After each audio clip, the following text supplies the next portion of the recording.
Donald Trump Jr. recently made waves on Twitter after expressing his displeasure with certain commercials in the Super Bowl 55 game. In his now viral tweet, Don Jr. condemned the Super Bowl ads for leading the charge on a movement that he referred to as Woketopia. Mere minutes into the 2021 Super Bowl, Donald Trump's son fired off a tweet that read, "One commercial in and it's already Woketopia." Predictably, many of Don Jr.'s devoted followers were quick to support his criticism. One Twitter user echoed his sentiments, writing, "I would love to watch a sporting event without politics or wokeness being involved." Trump Jr. didn't specify which ad in particular he was referring to, but subsequent social media shade may have unraveled that particular mystery. In early February, it was revealed that the legendary singer, songwriter, and musician Bruce Springsteen had been arrested on DWI charges in November 2020 in his native New Jersey. To make matters worse, this DWI news broke after Springsteen drummed up positive press for his appearance in a 2021 Super Bowl commercial. The boss appeared in a Jeep ad that offered up sentiments of hope and patriotism, exactly the same type of Super Bowl ad that Donald Trump Jr. appeared to be criticizing on Twitter for being too woke.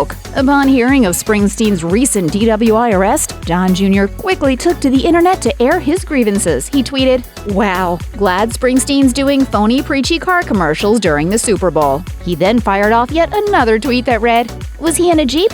Hashtag Super Bowl." So how has the internet reacted to Donald Trump Jr.'s attempts to troll the boss on Twitter? Well, even though the boss has perhaps been in better graces with the public, some people are still feeling like Trump Jr. could have a hungry heart, especially given the current political climate. Attaching an image of a ticket issued to Don Jr. in 2001 for public intoxication, one Twitter user wrote, "Glass houses, knucklehead." Meanwhile, another said, "You should probably be watching the impeachment trial. They just mentioned you. Your whole family should be more than a little nervous right now." Yet another critic tweeted, "Dude, you really want to go there? While you're tweeting about someone's DUI, I'm watching never-before-seen footage of your daddy's foot soldiers trying to assassinate our former VP." Finally, one user said, "At least Bruce Springsteen built a career, opposed to being the product of nepotism." So yeah, people weren't generally in the mood to hear from Don Jr., especially in the midst of his father's second impeachment trial. Meanwhile, according to TMZ, Springsteen was apparently cooperative during his arrest. The singer is scheduled to appear in court in February 2021. It's not a great look for the rocker, but clearly, plenty of folks think Donald Trump Jr. should still quiet down.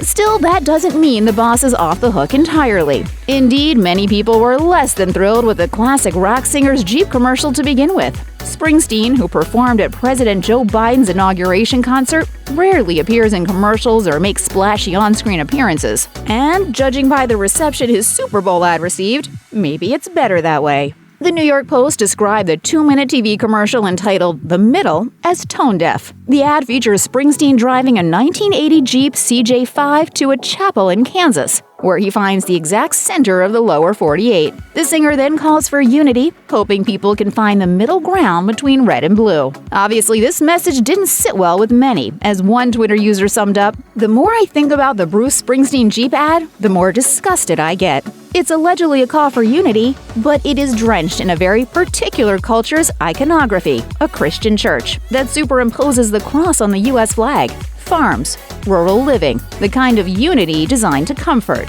That ad has now been pulled, not because of its reception, but because of the news of the arrest of its leading man. As such, both Bruce Springsteen and Donald Trump Jr. have clearly seen better days. Maybe they can just meet in the middle. Or then again, maybe not. Check out one of our newest videos right here. Plus, even more Nicki Swift videos about your favorite celebs are coming soon. Subscribe to our YouTube channel and hit the bell so you don't miss a single one.